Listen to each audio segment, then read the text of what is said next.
Paris consacré aux nouvelles mobilités, une émission réalisée en direct et en public de l'Atelier Renault sur les Champs-Élysées. Et on va parler aujourd'hui du MaaS. Qu'est-ce que c'est que ça? 4 lettres pour un acronyme en anglais, Mobility as a Service. Traduisez la mobilité comme service. Concrètement, avec mon smartphone, sur une même application, est-ce que ça serait quand même pas sympa si je pouvais prendre successivement un train, un métro, un bus, une trottinette électrique, une voiture d'autopartage, un scooter électrique? Eh bien, dans certains pays d'Europe du Nord, ça existe déjà. Il y a des tests aussi dans certaines villes de France. On va découvrir ça. Mais alors, et en Ile-de-France, c'est pour quand un MaaS et avec quel service de mobilité? On va en parler avec nos invités. Ils sont nombreux, ce sont des experts en nouvelles mobilités. Je vous les présente. Alors, on va commencer avec Laurent Probst. Bonjour. Bonjour. Vous êtes le directeur général d'Île-de-France Mobilité. Île-de-France Mobilité, c'est finalement l'autorité qui organise les transports en Île-de-France. Avec nous également David Lenné. Alors vous, votre titre, c'est MaaS Solution Manager chez Transdev. Vous êtes un spécialiste du sujet dont on va parler, le MaaS, donc Transdev qui travaille concrètement sur le sujet. Vous menez une expérience d'ailleurs à Mulhouse dont vous nous parlerez et vous inscrivez aussi dans le nord de l'Europe sur un projet qui existe d'ores et déjà. Louis Brosse, qui est directeur général de Wizway. Merci d'être là. Bonjour. Spécialiste du paiement de services sans contact. Vous travaillez justement actuellement sur l'Île-de-France sur le pass Navigo dématérialisé avec Île-de-France Mobilité. Benoît Joly, directeur commercial des services du groupe Renault, le constructeur qui s'est diversifié en proposant des services de voitures partagées. Et à côté de vous, Sébastien Capel, directeur du pôle transport d'Orange, l'opérateur téléphonique qui développe aussi des solutions pour la Smart City et donc aussi pour la Smart Mobility. Alors, avant de vous entendre tous, eh bien, on a envie d'en savoir un peu plus sur le MaaS. Mais qu'est-ce que c'est que ce MaaS concrètement? Eh bien, on va découvrir ça tout de suite dans un reportage signé Christophe Rigaud. Métro, vélo, scooter électrique ou voiture en libre service, il existe aujourd'hui autant de services de mobilité que d'applications. Et si demain, nous disposions de tous ces services de mobilité sur une seule et même application de nos smartphones? La mobilité comme service, les acteurs du transport y travaillent. C'est le constat réalisé par l'ATEC ITS, une association qui rassemble les professionnels du secteur.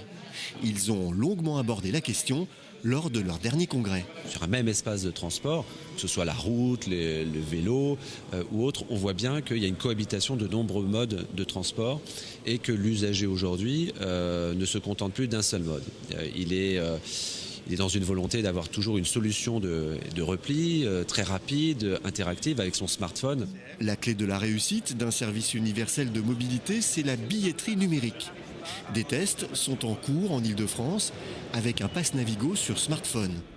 Nicole Louva y travaille.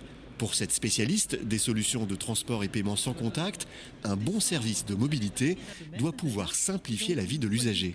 Tout ça, c'est possible effectivement si on a des outils qui permettent d'envoyer à chacun une information personnalisée et puis qui permettent surtout de la consulter facilement, d'acheter facilement le titre qui va permettre d'utiliser tous ces modes de transport et forcément de voyager ensuite avec.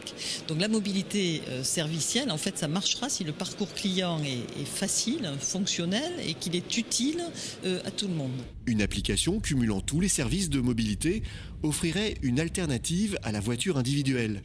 Pour séduire l'usager, elle devra intégrer tous les services, covoiturage compris. On a tous un ennemi commun, c'est le véhicule individuel, la voiture utilisée tout seul. Et donc quand on propose une application qui permet de répondre à l'ensemble des motifs de mobilité, le covoiturage pour aller au travail, le transport en commun pour mes rendez-vous professionnels, de l'autopartage pour partir plus loin en week-end, eh bien en fait on permet réellement aux franciliens de revendre leur voiture personnelle. C'est vraiment en offrant ce bouquet de mobilité qu'on va tous ensemble faire plus de mobilité partagée. La solution, c'est l'agrégateur, l'application qui va vous permettre de comparer l'ensemble des moyens de transport, covoiturage compris, et qui va vous permettre aussi de payer l'ensemble de ces moyens de transport avec un seul titre de paiement. Aujourd'hui, un seul service de mobilité universelle existe en France. Il est testé à Mulhouse depuis septembre 2018. Voilà, et depuis, la RATP a annoncé un service similaire à Annemasse. Alors, David Lenné, vous travaillez donc sur le sujet du MaaS pour Transdev. Il y a une expérience qui est menée depuis septembre sur la ville de Mulhouse.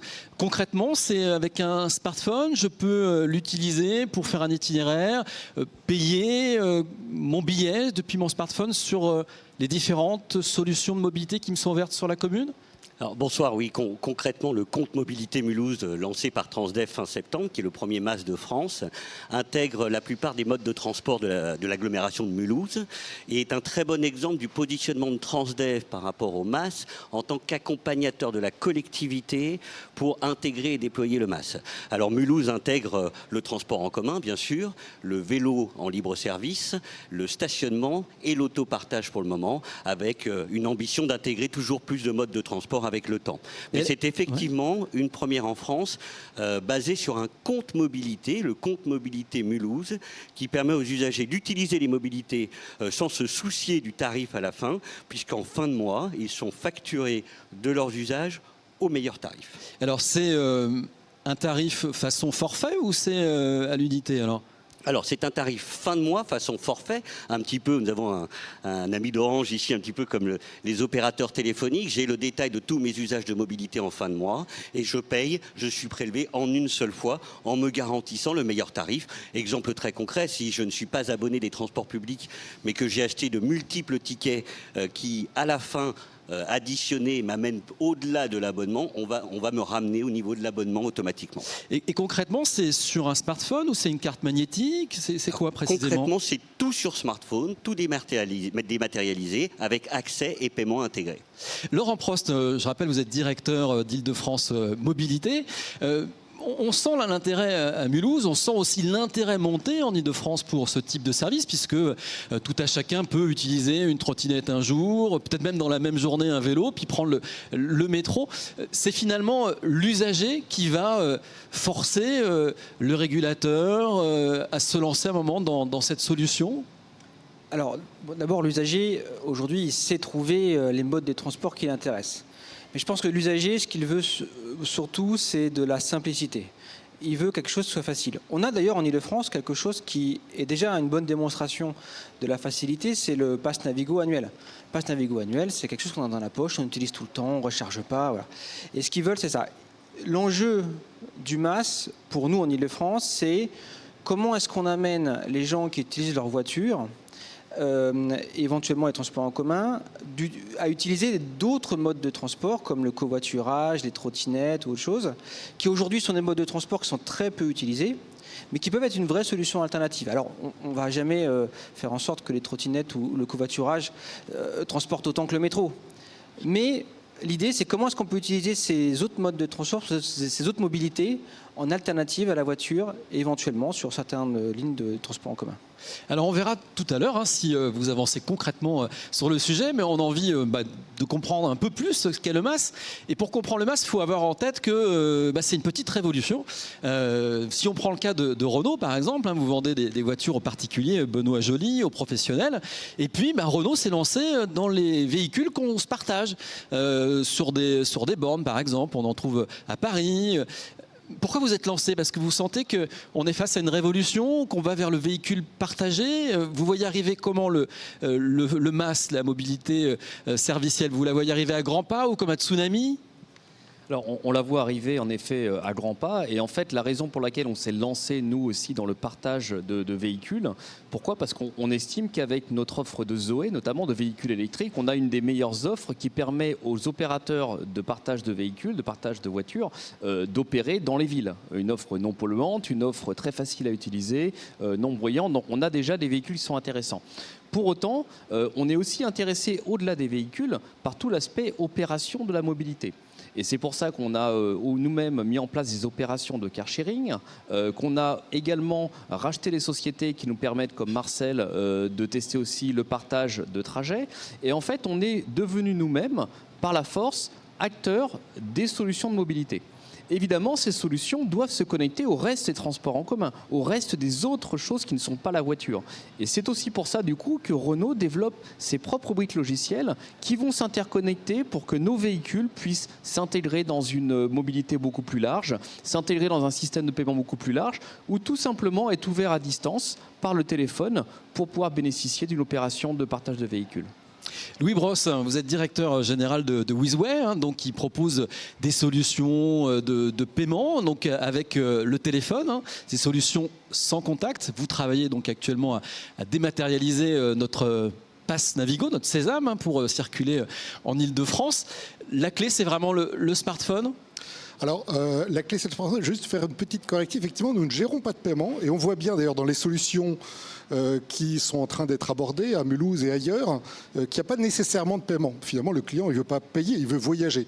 Et donc, les logiques qui sont en train de se déployer, et notamment dans les solutions masse, c'est plutôt de ne pas payer, ou plus exactement de payer à la fin du mois au meilleur prix, avec la garantie qui est apportée par l'opérateur de mobilité ou la collectivité de vous aurez le meilleur prix. Mais oui, vous avez raison. Il est clair qu'aujourd'hui, c'est le téléphone. On le présente comme si c'était pas une question, mais si, c'en est une. Il y a encore aujourd'hui 1 milliard dans le monde de cartes de transport de type Navigo. Rien qu'en Ile-de-France, il y a 600 millions de tickets magnétiques qui sont encore utilisés, même si on sait que tout cela va diminuer avec un certain nombre de projets de la région et d'Île-de-France Mobilité. Mais oui, il est clair qu'aujourd'hui, c'est le téléphone qui est le porteur parce qu'il a un écran, donc il peut afficher des informations, il est connecté et il a intégré toutes les technologies qui permettent d'accéder à toutes les solutions de mobilité, que ce soit le train, le bus, le métro, mais aussi toutes les nouvelles solutions de covoiturage, d'autopartage. Et aujourd'hui, ça fonctionne déjà. Vous menez des expériences à Strasbourg. C'est même pas une expérience d'ailleurs, c'est effectif. La solution Wizway, elle est déjà opérationnelle, elle est industrielle, elle fonctionne aujourd'hui à Strasbourg, en Ile-de-France en pilote et à Lille dans quelques jours, puisqu'on lance le service le 18 mars. Et concrètement, à Strasbourg, ça fonctionne comment ? Alors en fait, notre solution est aussi très particulière, puisqu'en fait, nous avons fait le choix de ne pas développer d'application mobile. Donc nous n'avons pas d'application mobile, nous développons une brique qui s'intègre dans les applications mobiles que les clients ont déjà dans leur téléphone pour organiser leur déplacement. Et cette brique permet à l'application mobile de transformer le téléphone en carte de transport et d'y stocker de façon sécurisée les tickets. Donc oui, nous permettons à des applications qui aujourd'hui donnent des itinéraires, de l'information, du temps réel très utile et indispensable pour les voyageurs du quotidien, de devenir aussi des applications où on peut acheter ces titres de transport pour voyager ensuite. Sébastien Capel, je rappelle que vous êtes directeur pôle transport chez Orange. J'imagine que vous n'allez pas contredire finalement le directeur de Wizway. C'est vrai que le téléphone, c'est la clé, c'est votre métier. Et c'est intéressant aussi parce qu'avec le téléphone, on peut reproduire en mobilité ce qui a fait votre succès, c'est-à-dire les forfaits téléphoniques. Demain, on peut avoir des forfaits mobilité ? Alors, on pourra avoir des forfaits mobilité. Le premier accès, c'est déjà d'avoir accès à l'ensemble des services. Le smartphone, c'est un peu la dernière révolution sociétale qu'on ait connue, quand c'est arrivé en 2007. Et c'est le couteau suisse pour l'accès aux services de la ville. Et côté Orange, on a déjà développé, nous, un certain nombre de solutions pour justement des plateformes, des applications pour l'accès aux services de la ville, ce qu'on appelle Ma Ville dans ma poche. Et tout ce qui se passe au niveau alors ce qu'on a le MAS, c'est très très excitant parce qu'on voit arriver toute une palette d'autres choses, parce que le transport, on se déplace pourquoi ? Pour accéder à des services, et pour accéder aux services, il faut du transport, il faut de la mobilité. Donc on voit bien les recoupements de tout ça, on voit bien comment nous, tout ce qu'on fait au niveau des services de la ville, on va pouvoir se connecter et profiter de tous ces services de mobilité.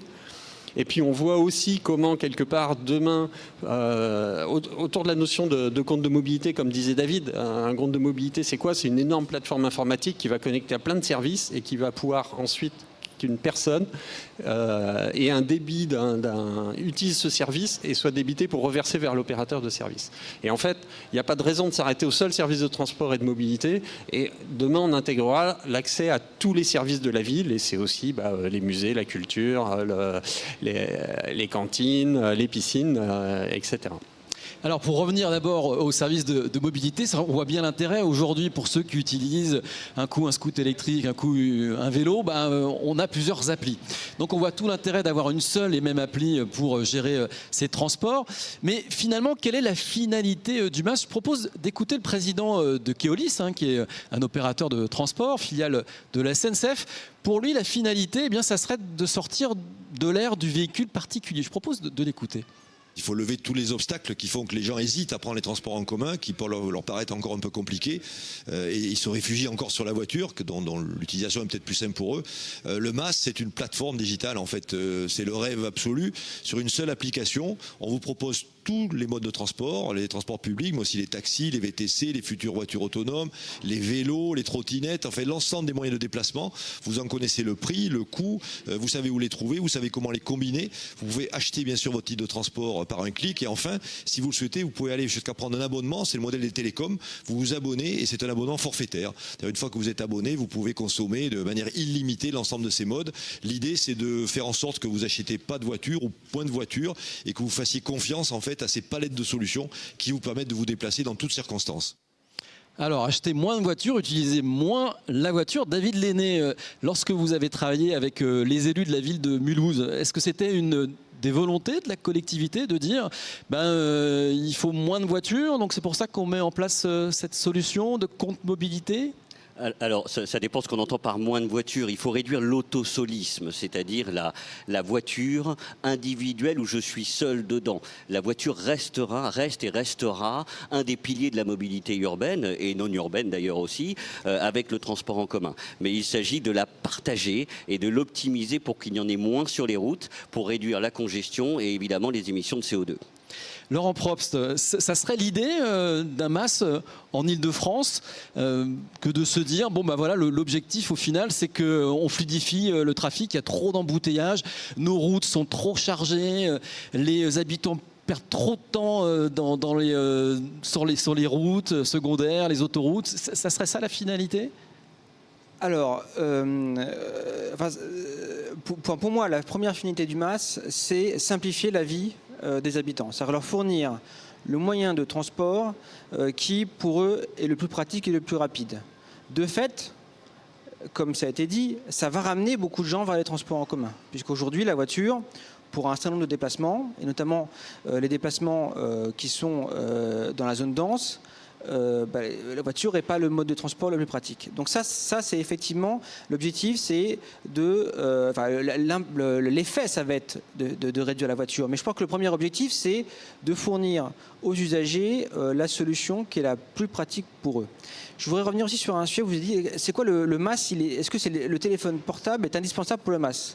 Moi, je vais dire non, il n'est pas indispensable pour le MaaS. Il est indispensable pour avoir l'information.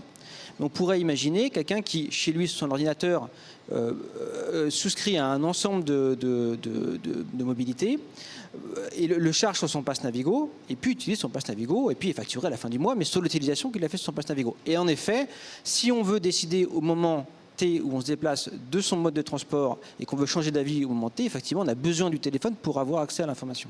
On va en parler justement, parce que c'est vrai que l'intérêt du MaaS sur le smartphone, vous avez raison, c'est finalement l'itinéraire suggéré, optimisé. On va en parler dans quelques instants, mais on a envie de faire réagir Benoît Joly de Renault, parce que quand on entend le patron de Keolis qui dit l'idée c'est de vendre moins de voitures, quand on en achète moins, comment vous réagissez? En fait, il faut sortir de l'ère de l'autosolisme, comme disait David Lenné. En fait, pour nous, le mot, c'est plutôt acheter mieux de voitures. C'est pas moins ou plus de voitures, c'est mieux de voitures. Pourquoi ? Parce qu'en effet, on voit très bien que l'usage en ville, c'est un usage qui devient très particulier, où en fait, les voitures, aujourd'hui, vous savez qu'elles sont parquées ou garées la majorité du temps. Là, en fait, le mieux de voitures, c'est des voitures qui sont utilisées en grande majorité du temps, parce que partagées, laissées libres, etc. etc. Ensuite, il faut bien se souvenir qu'on a une réflexion très parisienne, sans être négatif. C'est qu'aujourd'hui, si je veux, par exemple, partir en vacances et que j'ai une voiture en autopartage, j'ai besoin d'une voiture également pour partir. Donc nous, ce qu'on propose, c'est la flexibilité en termes de service pour pouvoir prendre la semaine une voiture qui permet de faire de l'urbanisme, entre guillemets, et pouvoir partir dans une grande voiture en famille le week-end pour aller faire un week-end où vous voulez. Donc le mieux de voiture, c'est plutôt adapter l'offre de véhicules à la demande et aux réels usages. Et donc on voit que c'est pas forcément, évidemment à terme on a envie de décongestionner les villes, c'est pas forcément d'acheter beaucoup moins et demain d'arrêter de vendre des voitures, c'est plutôt d'adapter l'usage de la voiture à ces nouvelles disponibilités de mobilité. David Lenné, ce que disait le patron de Colis tout à l'heure, c'était aussi l'abonnement. Il parlait du mot abonnement, c'est intéressant, l'abonnement à un service. On a parlé de Mulhouse. Il y a une autre expérience que vous menez en Europe du Nord, avec des forfaits. Il y a plusieurs forfaits, et dont un forfait premium qui est assez onéreux. Il propose quoi? Dites-nous. Oui, alors effectivement, Transdev a investi très tôt sur le MaaS. C'est dans une société qui s'appelle MaaS Global en Finlande, la solution WIM, qui est déployée à Helsinki depuis 2015 et qui propose plusieurs façons d'aborder la mobilité avec le paiement à la consommation, mais effectivement qui va jusqu'à des forfaits très premium où tout est inclus en illimité et que l'on teste avec eux actuellement. À combien ça coûte ce forfait? Alors, le forfait le plus premium est à 500 € par mois. Il offre quoi ce forfait à 500 €? Il inclut toutes les mobilités de la ville, y compris le taxi en illimité. Et ce qui peut avoir d'ailleurs parfois des effets pervers. C'est pour ça qu'on apprend et on teste de toutes ces expériences. C'est quoi l'effet pervers? C'est que tout le monde prend le taxi? L'effet pervers, c'est que, je vous le cache pas très concrètement, qu'il y a quelques clients qui prennent le taxi tous les matins et tous les soirs pour aller au bureau et rentrer chez eux. Ce qui n'est absolument pas l'effet recherché. D'accord, bah ça j'imagine que ça parle à Benoît Joly. Très bien. Alors, un bon MaaS, on a commencé à en parler tout à l'heure avec le directeur général d'Île-de-France Mobilité. C'est finalement une application qui propose le trajet le plus optimisé, qui nous permet de connaître le trajet le plus rapide pour se rendre d'un endroit A à un endroit B en prenant plusieurs modes de transport. C'est l'intermodalité. Alors, on va retrouver tout de suite Sébastien Cotet, comme à chaque fois. On vous retrouve avec un invité qui jette un éclairage à un moment de nos échanges avec nos intervenants. Et vous êtes, Sébastien, avec Luca Quinonero de la start-up Mobility qui travaille justement sur ce sujet. Oui, tout à fait, avec Luca Quinonero, fondateur de Mobility. Vous avez créé un outil qui s'adresse pour l'instant uniquement aux entreprises. En fait, c'est une solution de gestion et d'optimisation des déplacements des collaborateurs en entreprise. Ça se matérialise comme souvent par une application. Comment ça fonctionne concrètement ? Voilà, donc Mobility, le premier agrégateur de mobilité dédié aux entreprises. On a une application mobile qui va venir agréger tout mode de transport qu'on va retrouver sur le grand public, mais également des transports spécifiques aux entreprises. On va faire toute la gestion et l'optimisation des déplacements quotidiens sur des critères de coût, de temps, d'impact environnemental ou de confort. Et on va récompenser tout ce qui est mobilité durable grâce à un système de monnaie virtuelle. Derrière, une particularité par rapport aux autres MaaS qu'on va pouvoir trouver sur le marché, on collecte de l'information sur les comportements de mobilité, les habitudes de mobilité des utilisateurs. On anonymise cette information, on la retransmet via la plateforme web Mobility Insights pour permettre aux entreprises de comprendre comment leurs collaborateurs se déplacent et apporter des solutions adaptées. Alors si je comprends bien, en fait, le salarié enregistre tous ses trajets dans l'application et donc l'entreprise peut suivre en temps réel ses trajets. Question toute bête, mais est-ce que c'est pas un peu intrusif ? Alors non, c'est pas intrusif. Donc nous, on va collecter l'information en arrière-plan sur l'application. Pas besoin de faire du déclaratif. Et derrière, l'information est bien évidemment anonymisée. On n'est pas un outil de tracking pour l'entreprise. On n'est pas un outil pour discriminer un collaborateur par rapport à un autre. Et vous en parliez aussi, à chaque trajet, en fait, le salarié gagne des points. Et à la fin, en fait, on peut visualiser son bilan carbone. Concrètement, alors c'est vertueux écologiquement, donc ça c'est parfait, mais qu'est-ce qu'elle y gagne une entreprise ? L'idée, c'est accompagner les collaborateurs vers des mobilités plus douces. Donc l'entreprise va avoir vraiment ce système RSE d'accompagner le collaborateur vers la marche, vers le vélo, vers la trottinette, vers des mobilités beaucoup plus durables. Derrière, le collaborateur, il gagne des offres, donc des points qu'il va pouvoir échanger contre des offres de partenaires liés à la mobilité ou directement liés à son entreprise via le CE. Et pour l'entreprise, c'est également la possibilité d'avoir des collaborateurs qui vont utiliser moins les taxis, moins les véhicules personnels et aller vers des mobilités qui vont coûter moins cher. Vous avez chiffré un peu les économies, je crois que c'est 20% d'économies pour les entreprises ? Tout à fait, donc c'est des chiffres qui sont corroborés par l'ADEME et on peut aller jusqu'à 20% d'économies sur les budgets de mobilité pour une entreprise. Alors maintenant, votre ambition, parce que là vous vous adressez uniquement aux entreprises, est-ce que votre ambition c'est de s'adresser aussi au grand public à l'image de ce que fait Citymapper ou Google Maps ? Alors aujourd'hui, l'application est déjà disponible au grand public avec moins de services que ce qu'on propose au niveau des entreprises, mais vous pouvez déjà télécharger l'application, faire vos déplacements, gagner vos points et échanger vos points contre des offres. Merci beaucoup Luca Quinonero, fondateur de Mobility avec 2 E. Merci Sébastien, on se retrouvera dans quelques instants pour un nouvel éclairage. Donc c'est intéressant cette solution d'itinéraire, l'itinéraire optimisé, c'est extrêmement important. Vous en parliez avec City Mapper et c'est un vœu en Ile-de-France d'aller vers ces solutions qui nous facilitent la vie. D'ailleurs c'est le vœu aussi des élus de la région Ile-de-France. Je propose d'écouter tout de suite Stéphane Baudet, c'est le vice-président du conseil régional, il est délégué au transport et il a un rêve, je propose de l'écouter. Comme on a quand même un réseau qui a quelques dysfonctionnements, c'est un secret pour personne, c'est un sujet sur lequel il faut s'améliorer. C'est une exigence que nous imposons aux opérateurs, notamment SNCF RATP, mais aussi le réseau Optile en bus. Pour donner un exemple, j'aimerais bien qu'un jour, on ait enfin une application qui fasse que si je décide de partir en voiture de Courcouronnes pour aller dans un point à Paris, l'application sur laquelle, sur mon téléphone, je vais mettre mon trajet, soit capable de me dire au bout d'un moment, vous êtes à Chilly-Mazarin, sortez de l'autoroute, allez à la gare, une place de stationnement vous attend, vous allez prendre tel train, tel bus et vous allez gagner 25 minutes sur votre transport. C'est ça aussi la force du numérique, des datas et de notre capacité peut-être à essayer d'harmoniser tout cela. Alors Laurent Probst, le rêve du vice-président au transport, finalement vous y travaillez Île-de-France Mobilité, puisque vous avez lancé un appel à projet à innovation pour créer ce fameux service d'itinéraire optimisé. Alors, le MAS, c'est quelque chose qui est, somme toute, assez compliqué, notamment dans une région comme Île-de-France, où on a 8 millions de déplacements par jour en transport en commun et 15 millions de déplacements par jour en voiture. C'est quand même un peu plus compliqué que dans d'autres villes où il y a beaucoup moins de transport. Ça nécessite quoi? Alors, il y a l'application mobile en elle-même, mais derrière, il faut construire deux plateformes. Une plateforme qui concentre les données, et une plateforme billettique où on peut aller effectivement acheter, enfin pas acheter, mais retrouver le titre de transport. Nous, le rôle d'Île-de-France Mobilité, c'est de construire ces deux plateformes. On y met quelques millions d'euros, c'est en cours. Au-dessus, nous, on ouvrira ces deux plateformes à toutes les applications. On fera notre application via Navigo qui permettra d'être le MAS et d'avoir accès à l'information et d'avoir accès à tous les moyens de transport, mais permettra aussi aux autres applications de se connecter sur ces deux plateformes. C'est des projets qui sont en cours. Alors, effectivement, on lance un appel à projet, enfin, on travaille sur les deux plateformes et sur l'application pour avoir un ensemble cohérent.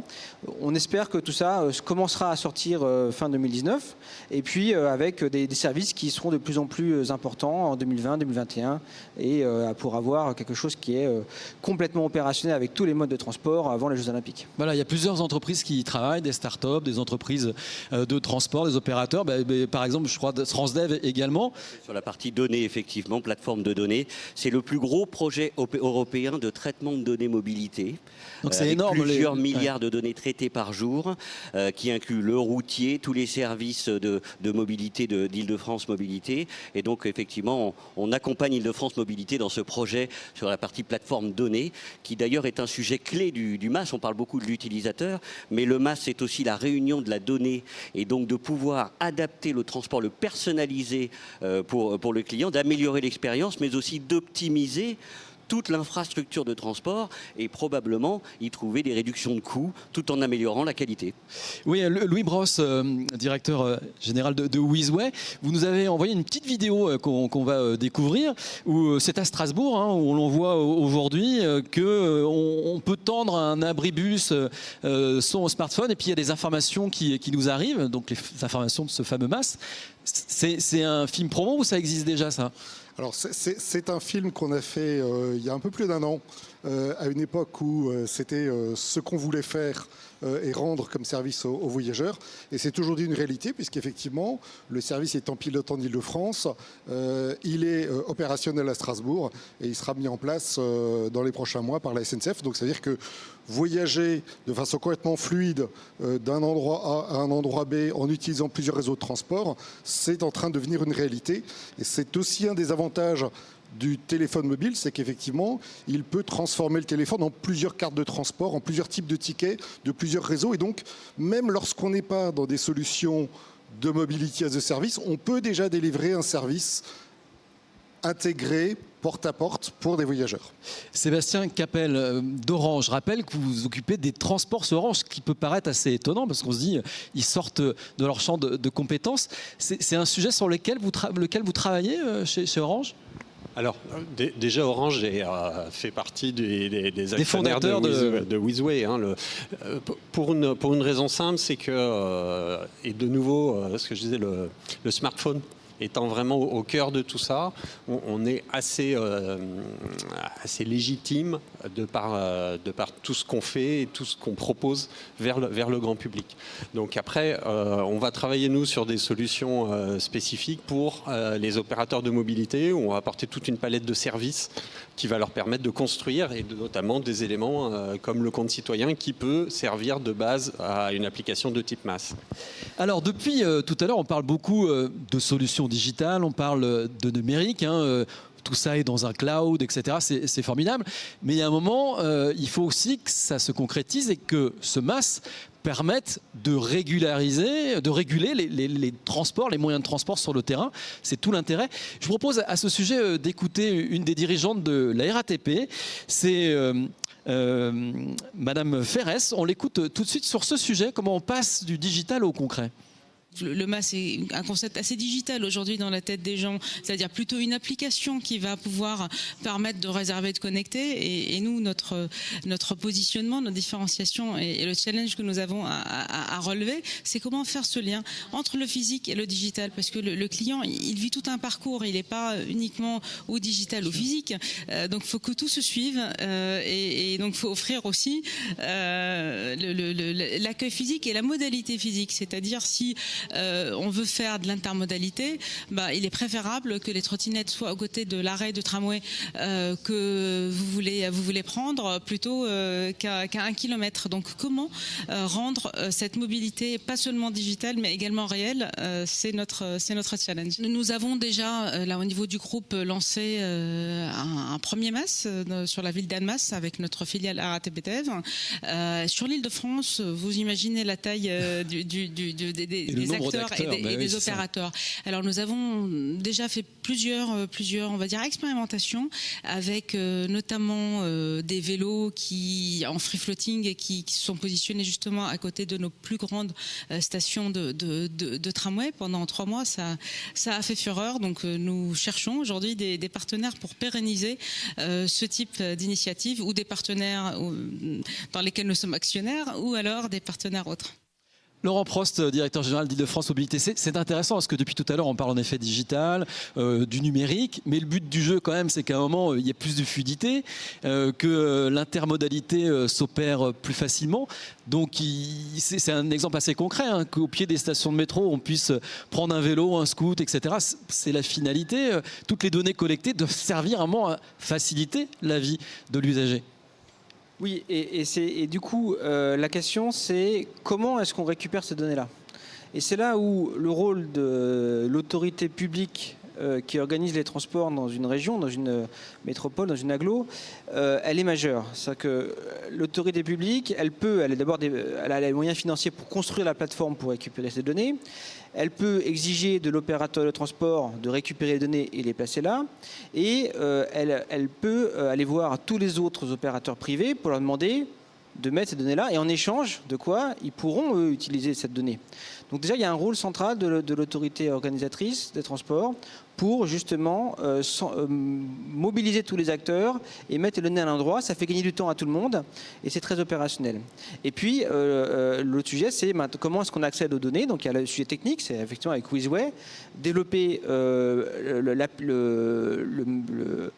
hardware qui permettra de valider que le téléphone ou la carte marche à la fois dans les transports en commun mais aussi sur le vélo en libre service, et cette plateforme de billettique où effectivement on pourra, il y aura une connexion directe, et donc quand on sera sur une application comme l'application Transdev par exemple, qu'on achètera un ticket de métro, eh bien ça passera par une plateforme Île-de-France Mobilité qui donnera instruction à Wizway d'ouvrir le portique et tout marche correctement. Et donc ce lien-là, il doit se faire au niveau de l'autorité organisatrice. Alors, on l'a vu, hein, le MAS intéresse, fait parler, mais pour l'instant, il n'y a que très peu d'expérience, très peu de solutions. On a parlé de Mulhouse, prochainement Annemasse, mais les collectivités locales, les agglomérations, les régions s'intéressent fortement au sujet. Il y a eu, il y a moins de 2 semaines, une session de formation qui a été organisée. Elles sont très régulières par WeShare. Je propose de regarder pour quelles raisons toutes ces collectivités s'intéressent au sujet. C'est un sujet signé Sébastien Cotet. Ces représentants de collectivités sont venus se former au MAS. Comprenez en français la mobilité en tant que service. Les cours sont assurés par un réseau d'experts spécialistes en mobilité. L'accès à tous les modes de transport en un seul clic, tous aimeraient offrir ce service à leurs administrés. Vous avez une application pour le vélo, vous avez une application peut-être même pour de l'autopartage, une application pour les transports en commun. Et donc ça veut dire que vous avez beaucoup de choses compliquées. C'est compliqué de trouver toutes les bonnes informations, de trouver le bon parcours. C'est compliqué de payer plusieurs choses en même temps. Et donc l'idée de MAS, c'est de mettre tout ça ensemble, mettre toute l'information sur une seule application. Grâce à cette plateforme, les usagers paieraient un abonnement unique pour utiliser à volonté tous les transports. On met tout le paiement sur une seule application et peut-être aussi avoir des formules tout compris, comme sur votre téléphone mobile.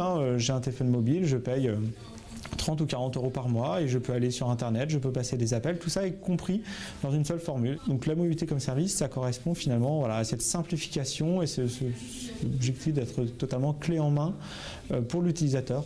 Le MAS pourrait aussi permettre de faire des économies, un enjeu majeur à l'heure où les collectivités voient leur dotation baisser. Par exemple, si vous amenez plus de personnes sur le réseau de bus parce que c'est plus facile d'y aller en trottinette, en vélo, plus facile qu'aujourd'hui, vous amenez des clients supplémentaires, ça finance davantage les bus existants et ça permet de redéployer davantage de bus à moyen constant, davantage en périphérie. L'objectif affiché du MAS est aussi écologique. Il incite les automobilistes à laisser leur véhicule personnel au garage pour emprunter les transports urbains. Alors, on arrive maintenant au cœur de notre sujet sur la région Île-de-France. À quand un MAS en Île-de-France? Quelles sont les contraintes? Quels sont les freins? Quels sont les effets boosters? On va en parler donc avec tous nos invités. Peut-être d'abord avec Laurent Prost, puisque finalement, vous êtes l'autorité qui régule. C'est quand? C'est pour quand le MAS? Vous avez parlé tout à l'heure des JO 2024. C'est vrai que ça serait formidable. Les touristes qui arrivent, ils ont une carte magnétique ou un smartphone et puis ils vont partout. Ça serait top. Alors, le MAS, il va venir progressivement. D'abord, je vous ferai remarquer qu'avec une carte Navigo, vous pouvez prendre tous les modes de transport aujourd'hui, tous déjà, et vous pouvez même utiliser un Vélib. Et on essaie de travailler pour les autres, pour avoir accès à un certain nombre d'autres services avec le Pass Navigo. Quand vous dites tout, je ne peux pas utiliser une trottinette, un scooter électrique? Non, avec la carte Navigo, on peut utiliser tous les modes de transport publics. C'est-à-dire le bus, le métro, le train, les tramways. Voilà, c'est là où on met le doigt sur le sujet du MAS, c'est comment il faut convaincre tous les autres. Donc avec la carte Navigo, on peut aussi utiliser le Vélib. On pouvait utiliser Autolib, bon, ça ne marche plus. Et donc l'idée, c'est effectivement d'augmenter le nombre de services. Donc pour ça, il faut utiliser le smartphone. Et donc, il faut que le smartphone puisse ouvrir les câbles du métro, les portes du métro. Donc ça, c'est ce qu'on travaille avec Wizway. On est en pleine expérimentation. Ça commence à fonctionner et ça sera complètement opérationnel avant la fin de l'année. C'est un peu trop tôt pour donner une date précise, mais ça sera pleinement opérationnel très vite. Donc déjà, cette brique du fonctionnement du smartphone dans les transports en commun, ça avance.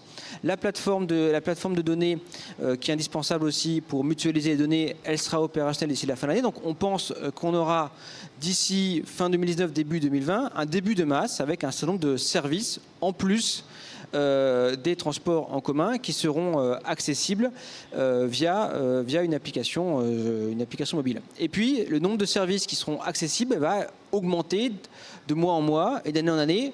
C'est trop tôt pour vous dire une date précise puisqu'on attend aussi le développement technologique et voir comment est-ce que ça peut travailler. Mais bon, voilà, je serais très content qu'on puisse utiliser avec les applications qui vont se connecter sur les plateformes, utiliser par exemple le service d'autopartage Renault dès l'année prochaine.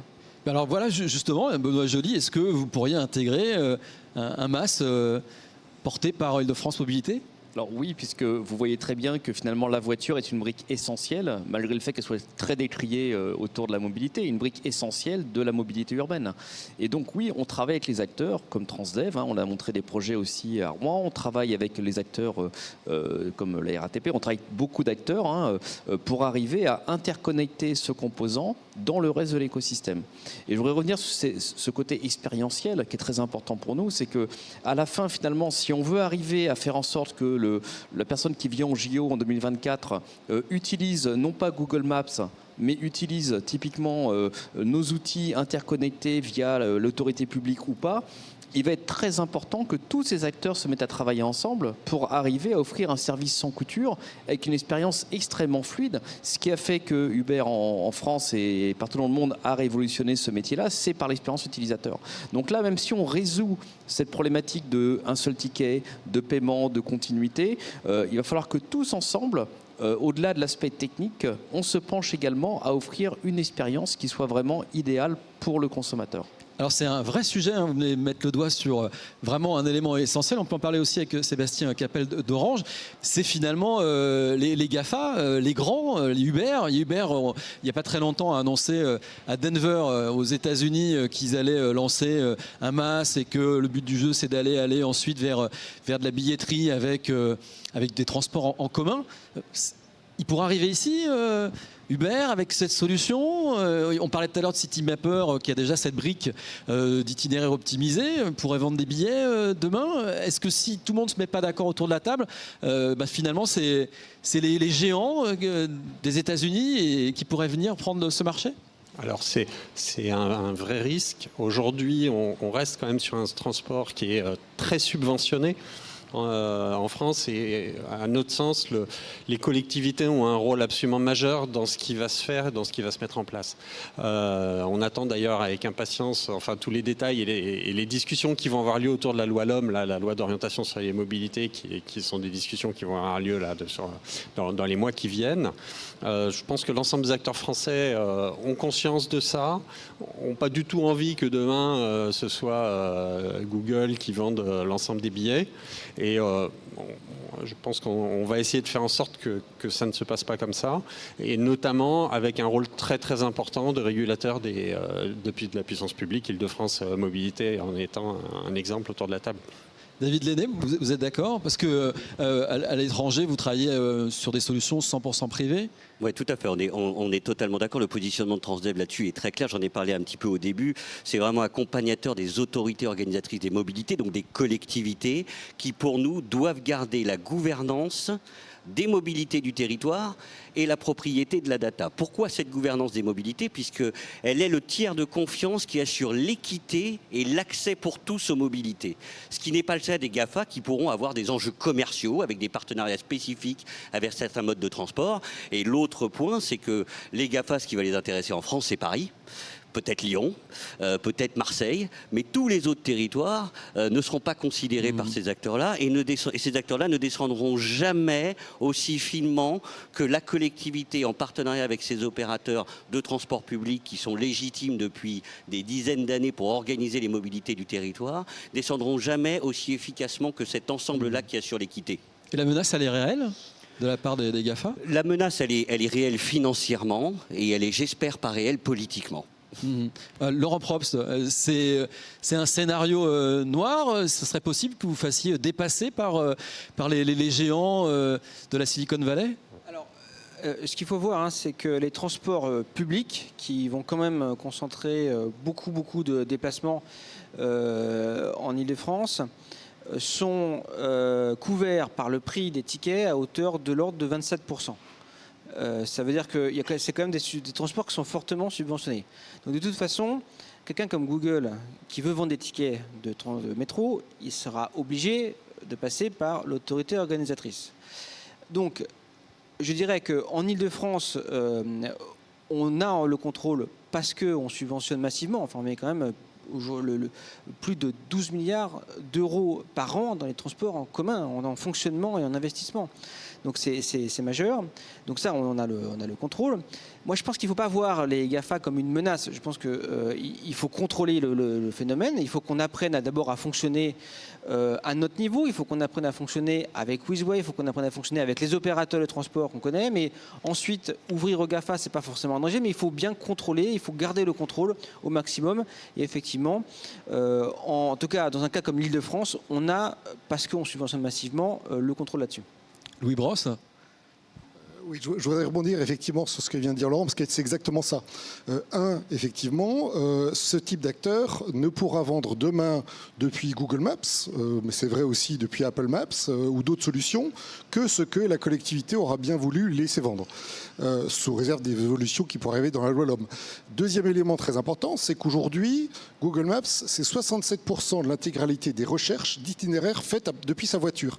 Et si notre objectif, je crois qu'on le partage tous, c'est de réduire l'utilisation individuelle du véhicule et de faire que les gens voyagent plus ensemble, il faut aussi aller chercher les gens là où ils sont. Donc évidemment, c'est un vecteur énorme pour orienter une proportion des clients pour qu'ils utilisent moins leur véhicule individuel et qu'ils utilisent plus les transports partagés.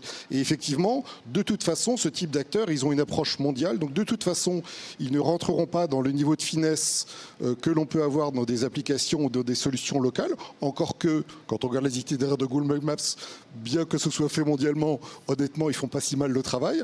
Mais très clairement, c'est les voyageurs qui choisiront et ils choisiront la solution qui leur sera la plus personnalisée. Et là-dessus, je pense qu'évidemment, que les collectivités et leurs partenaires ont un rôle clé à jouer pour proposer l'intégralité de l'offre, l'intégralité du service et l'intégralité des solutions, parce qu'effectivement, ce type d'acteur, il viendra en complément.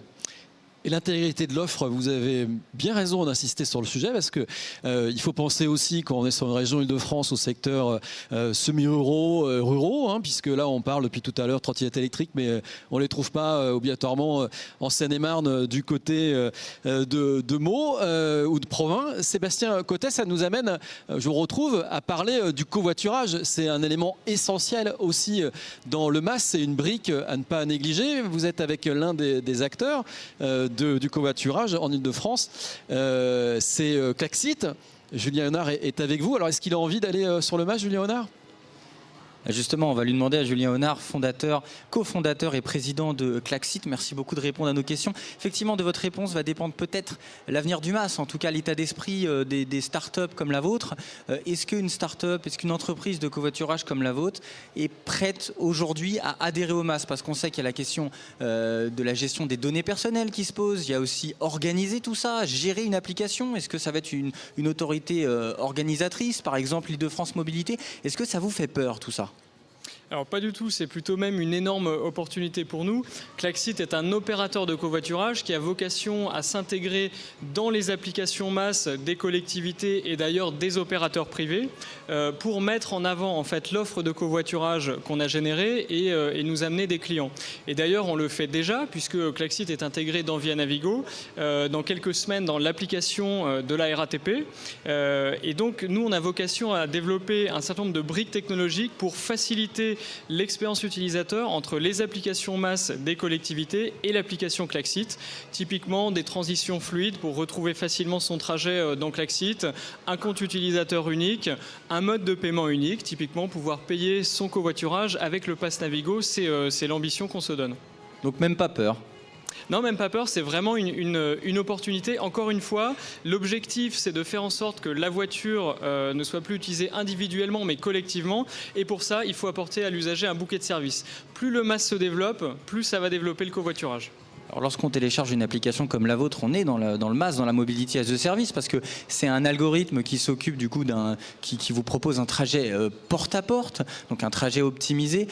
C'est ça aussi le MaaS, c'est un trajet, c'est en fait personnaliser le service, quoi. Alors oui, c'est le meilleur trajet pour l'usager à l'instant T. Lui, ce qu'il va chercher typiquement sur son domicile-travail, qui est le cœur de ce qu'on fait, c'est un trajet le plus court possible. On veut vraiment pas perdre de temps sur ce trajet qui est un petit peu utilitariste. Donc vous avez la notion de temps et la notion de coût. C'est pour ça qu'on travaille notamment avec Île-de-France Mobilité, qui subventionne une partie des covoiturages pour rendre le covoiturage beaucoup plus accessible et faire en sorte qu'un automobiliste a intérêt à finalement abandonner sa voiture et passer passager d'un covoiturage. Et puis sur le temps, avec l'ouverture prochaine, on l'espère, de voies dédiées au covoiturage.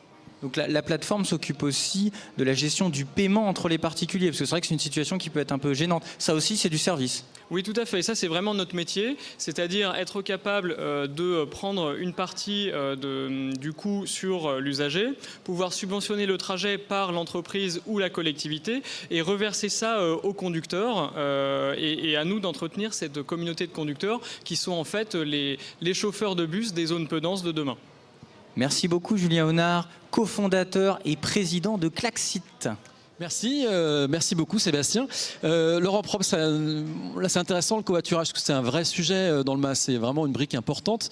Ça nous amène à parler aussi des transports et du transport durable sur tout l'ensemble de la région Île-de-France. Est-ce que le MAS, ça peut permettre de redéployer des solutions de transport au plus près des habitants, dans des zones pas assez desservies aujourd'hui, en grande couronne ? Oui, je pense que le MAS va nous permettre de faire la publicité de ces autres mobilités qui aujourd'hui ne sont pas très développées. Enfin, le covoiturage, on parle de quelques centaines. On a fait une expérimentation, on a subventionné pendant quelques mois le covoiturage, on est monté à près de 2000 trajets par jour. Les trottinettes, c'est quelques milliers de trajets par jour. L'autopartage, c'est quelques milliers de trajets par jour aussi, mais on est sur des trafics très faibles. Et donc, comment est-ce qu'on peut mettre en avant ces nouvelles mobilités pour rendre des vrais services aux usagers, et notamment les usagers qui sont en grande couronne et qui aujourd'hui ont un peu moins, enfin voire beaucoup moins de solutions de transport que dans la zone dense. Donc ça l'utilité, ça va permettre effectivement d'attirer les gens, depuis les gens qui sont aujourd'hui obligés d'utiliser leur voiture, et peut-être qu'ils ont une solution de transport alternative. Benoît Joly, là c'est fait partie des solutions que doivent proposer les constructeurs demain pour desservir les zones rurales, semi-rurales de la région Île-de-France. Alors, ce qu'il faut voir, c'est que nous, la voiture, évidemment, s'insère dans l'ensemble de ces moyens de mobilité. Oui, évidemment, ça devient une extension naturelle pour les desservir des zones qui sont beaucoup moins, je dirais, desservies par les transports en public. Par contre, je voudrais souligner un point important et qu'on n'a pas mentionné par rapport à ça, c'est le rôle des entreprises. Parce que finalement, si vous êtes bouché dans les transports, enfin les bouchons le matin et serré dans le métro, c'est parce qu'on va au travail et qu'on en revient le soir. Donc les entreprises, par leur mode de travail, mais aussi par la régulation et leur capacité à offrir des solutions de mobilité à leurs employés, vont jouer un rôle majeur en appui à l'autorité publique pour arriver aussi à réguler quelque part ce trafic. Elles doivent proposer des solutions de mobilité partagée, des parcs de voitures partagées, des parcs de vélos partagés. Exactement, et si on parle beaucoup de masse finalement au niveau de la collectivité locale, nous on voit un boom extraordinaire de la demande de la part des entreprises pour leur offrir des solutions clés en main de mobilité qui leur permettent non seulement d'économiser, comme on le voyait tout à l'heure, sur les coûts de transport et les coûts de leur flotte, mais également d'arriver à offrir une offre qui rende la mobilité pour aller et revenir au travail ou naviguer pendant sa journée de travail la plus intuitive, la plus sympathique et la plus agréable possible. Dernier sujet avant d'en développer un autre, c'est jamais terminé. Laurent Probst, aujourd'hui le pass Navigo il est à 75,20 €. Si demain je peux utiliser l'autopartage, la trottinette, est-ce qu'il faudra proposer un forfait premium là, comme Helsinki Alors ça c'est une vraie question. Est-ce que le MAS, c'est un MAS en pay-as-you-go, ça veut dire en gros on paye à chaque utilisation, ou est-ce que c'est un MAS global avec effectivement un forfait à 500 €? Je pense qu'il faut expérimenter tout. Moi, je serais très intéressé de voir le succès du MAS global. On l'a entendu, c'est pas évident le MAS global, parce que forcément, ça peut avoir un effet pervers. Un forfait à 500 € au taxi illimité, les gens ils vont toujours prendre le taxi. Bon, je vous rassure, à Paris, on va pas toujours prendre le taxi parce que c'est souvent plus rapide de prendre le métro que le taxi. Mais donc il faut tout expérimenter. Aujourd'hui, je pense qu'il faut viser à quelque chose de simple, le pay as you go, donc un MAS où on peut utiliser l'ensemble des titres, des modes de transport au meilleur prix, comme vous l'avez dit, pas forcément un forfait, et peut-être qu'il y a des opérateurs qui voudront faire le forfait. des opérateurs privés qui pourront prendre le risque de proposer des forfaits pour effectivement voir si ça marche et se faire de la marge là-dessus. Nous, d'abord, visons un MAS qui permet d'avoir l'information d'utiliser tous les modes de transport en pay-as-you-go, puis après, on verra si les forfaits. C'est intéressant ce que vous avez dit parce que les opérateurs pourraient proposer des solutions. C'est-à-dire qu'en fait, à un moment comme pour la téléphonie, il pourrait y avoir plusieurs opérateurs qui proposeraient à la fois la RATP, la SNCF, la trottinette. Nous, on est très ouverts. C'est-à-dire que nous, on proposera sur l'application Via Navigo un MAS, mais on est très ouvert à ce que plein d'autres applications viennent proposer leur MAS, puiser dans notre plateforme Île-de-France Mobilité pour avoir accès à la donnée voyageurs, l'information voyageur et au ticketing à nos conditions, CF GAFA, à nos conditions, donc maîtrisées par nous, mais qui puissent proposer des services qu'on contrôle. Oui, tout à fait. David Lenné, Transdev. La mobilité on pense, le MAS permet aussi d'ajuster des offres très personnalisées avec des abonnements ou des packs ou des packages très spécifiques. Je ne prends que le métro et le vélo. Je pourrais avoir un pack métro plus vélo très adapté à mon usage et donc très en ligne avec mon usage et mon budget. On teste ça d'ailleurs au Portugal beaucoup, cette démultiplication des packs mobilité selon les habitudes et selon la donnée qui est récoltée grâce au MAS pour personnaliser l'expérience. Donc c'est vraiment inventé. Sébastien Capel, le MAS. Et maintenant, il faudra peut-être parler aussi du CAS. Ça, c'est votre truc. Le CAS, c'est City as a Service, parce que le MAS, c'est la mobilité comme service. Donc là, c'est un peu la vie dans la poche. Vous êtes partisan du c'est bien la mobilité sur le smartphone, mais pourquoi on ne proposerait pas tout payer la crèche, la cantine? On imagine bien, je parlais le téléphone étant le couteau suisse du voyageur, mais c'est le couteau suisse d'accès à l'ensemble des services du quotidien. On parlait des JO tout à l'heure, on a quand même deux grandes catégories de public, il y a les gens, les occasionnels, et puis il y a les gens qui sont là tout le temps.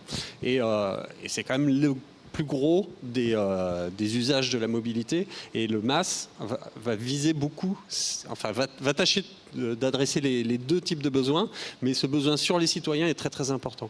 Et l'idée, c'est de regarder, moi je suis demain, si je suis décideur politique, je serai intéressé de réfléchir à l'ensemble des usages de mes citoyens et pas uniquement dans une optique de mobilité. Ouais. Benoît Joly, vous proposez des services aussi aux entreprises, il y a des nouvelles solutions. On a fait une émission récemment sur les véhicules autonomes et les véhicules utilitaires autonomes. Là, on est dans la Smart City. Ça serait intéressant de penser donc plus loin, de penser à ce CAS-là. Tout à fait, parce que le véhicule connecté, quelque part, qui est partagé, partageable, etc., il s'insère dans la ville puisqu'il est connecté à l'ensemble de l'infrastructure.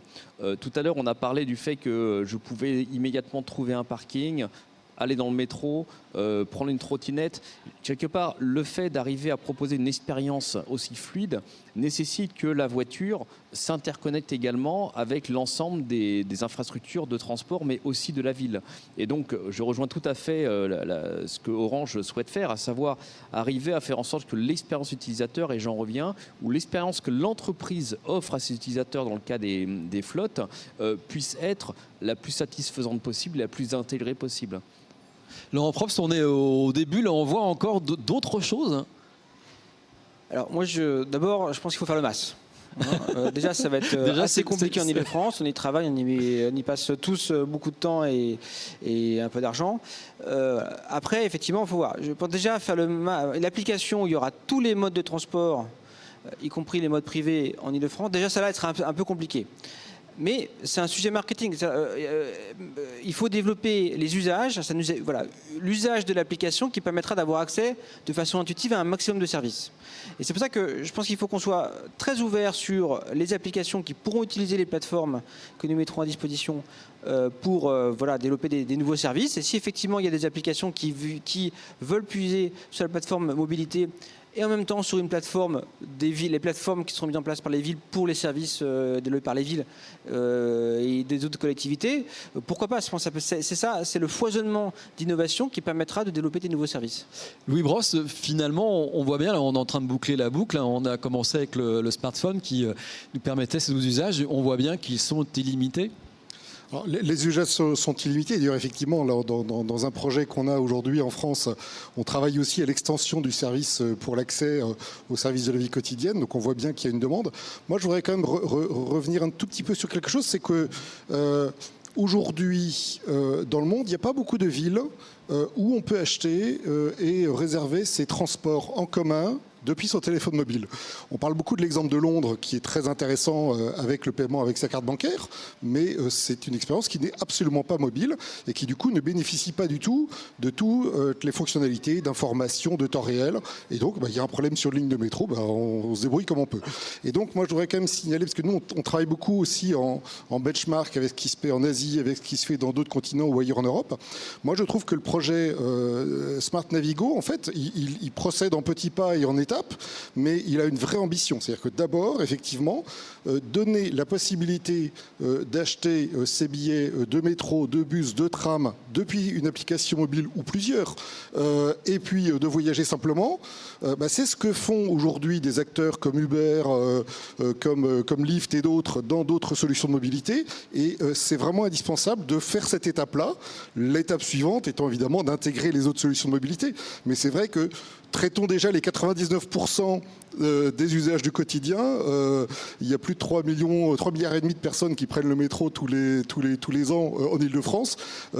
Servons déjà ces voyageurs-là, parce que ce sont ceux qui aujourd'hui ont le plus besoin qu'on fasse un service pour eux.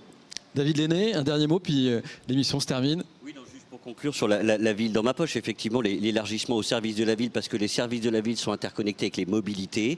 Et un cas très pratique, on peut imaginer demain, lorsqu'il y a un match au Parc des Princes, et on sait ce que c'est que le quartier du Parc des Princes le jour d'un match en termes de circulation, c'est j'achète mon billet et mon transport gratuit pour aller au stade. Et je ne prends pas ma voiture. Et je lie les services de la ville avec la mobilité. Et ben voilà, qui nous simplifierait vraiment la vie tous les jours. Merci beaucoup à tous d'être venus nous parler donc du MaaS, dont on n'avait pas encore entendu trop parler. Mais vous voyez, beaucoup de personnes y travaillent, et donc ces solutions ont qu'un objectif, nous simplifier la vie à tous dans nos transports au quotidien et notre meilleure appréhension de la ville. Merci à tous, on se retrouve très vite pour un prochain numéro de Smart Mobility, la seule émission dédiée aux nouvelles mobilités. À très vite.